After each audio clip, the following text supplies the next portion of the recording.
Unha noite de séculos corrían tres feros galgos da noite, afiados como a dardo.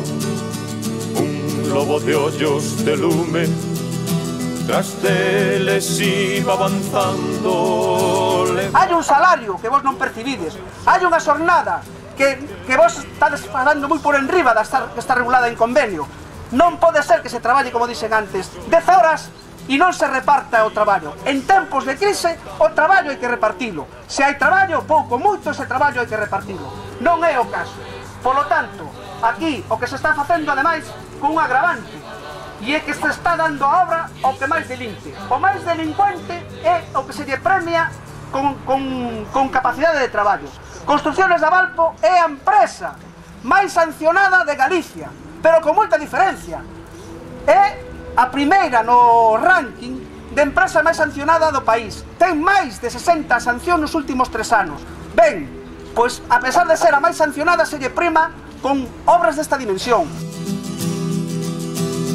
Ponte de luz as estrelas, con nova forza alumaron, os galgos corrían ben, mais o lobo iba irado en un recanto de luz. Ora, por exemplo, a ferralla, o cerro todo que vai levar esta obra, lle foi adjudicada a Hierro Santa Cruz, non? Hierro Santa Cruz é de Telmo Martín, que curiosamente vai agora ser candidato, creo que vai de número 4 nas listas do Partido Popular ás próximas eleccións do 20 de novembro.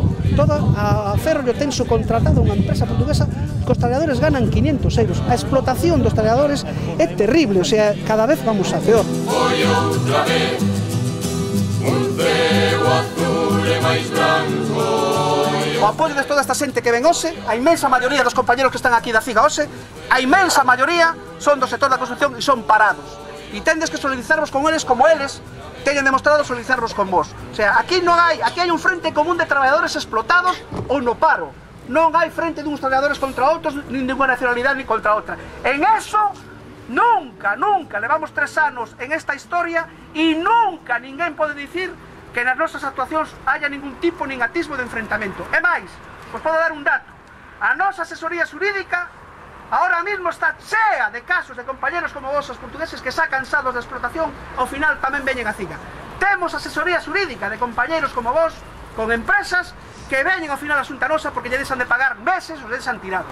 O sea que temos demostrado máis unha vez que o noso frente, donde nos vamos a enfocar a nosa denuncia, é sempre nos que están aí arriba dirixindo a obra. Esos somos os enemigos da CIGA e teñen que tamén ser os vosos. E nada máis, solidaridade entre compañeros obreiros, sea do lugar que sea. De acordo? Veña, nada máis. Grazas, moitas grazas.